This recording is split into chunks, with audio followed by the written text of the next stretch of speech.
안녕하세요. 스텔레인입니다. 지난 강의에서는 칸 작업에 대해 알아보았는데요. 이번 강의는 연출에서 칸 다음으로 중요한 인물 및 말풍선 작업에 대해 다뤄보도록 하겠습니다. 인물과 말풍선 배치를 통해서도 다양한 연출이 가능한데요. 이번 강의에서는 그 기초에 대해 다루도록 하겠습니다. 인물 배치 작업부터 알아보겠습니다. 인물을 컷 안에 그릴 때 우선적으로 고려할 것은 앵글입니다. 인물의 앵글에 따라 독자들에게 전달되는 느낌이 다르죠. 즉, 상황이나 감정 등에 맞게 앵글을 설정해줘야 합니다. 캐릭터를 정면으로 그리면 다양한 표정을 표현할 수 있기에 독자들의 감정이입에 더 효과적입니다. 때문에 감정 묘사가 필요한 장면에서 많이 사용되죠.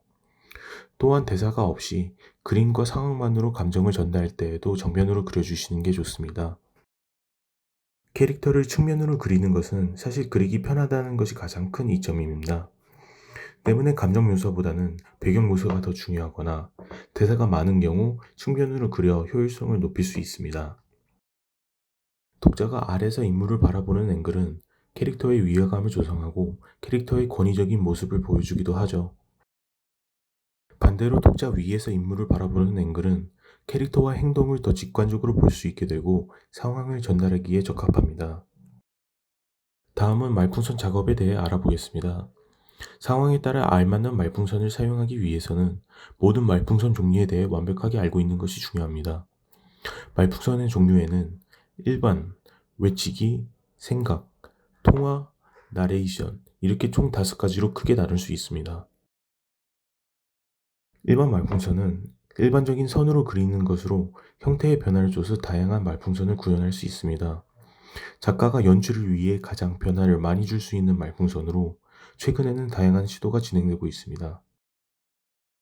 외치기 말풍선은 크게 소리칠 때, 놀랄 때, 화날 때 등의 상황에 사용됩니다.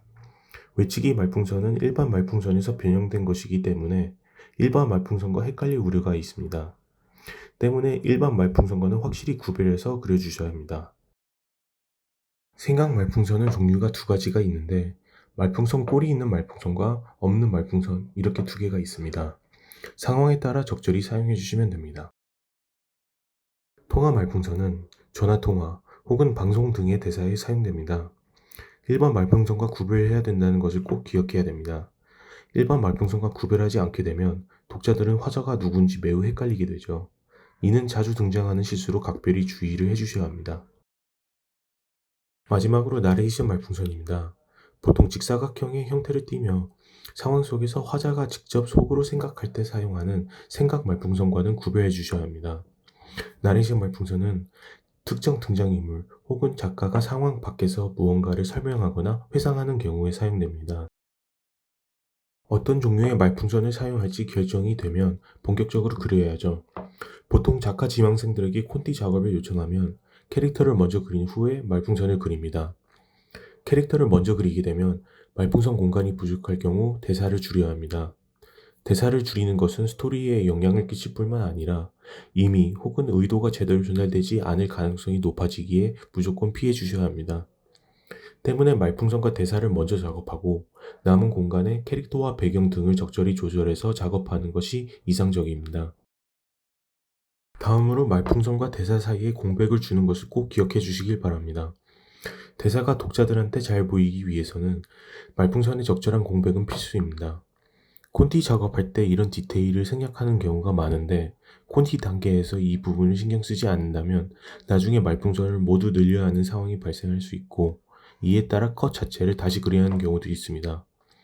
대사가 긴 경우에는 말풍선을 나눠주는 게 가독성에 좋습니다.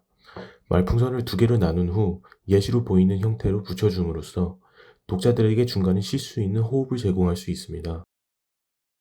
웹툰 콘티 작업에는 컷, 인물, 그리고 말풍선 작업이 상당 부분 차지하죠.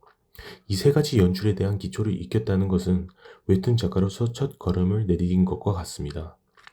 반대로 이 3가지 연출에 대한 기초가 없다면 웹툰 콘티 작업을 진행하는 것조차 큰 난관일 겁니다.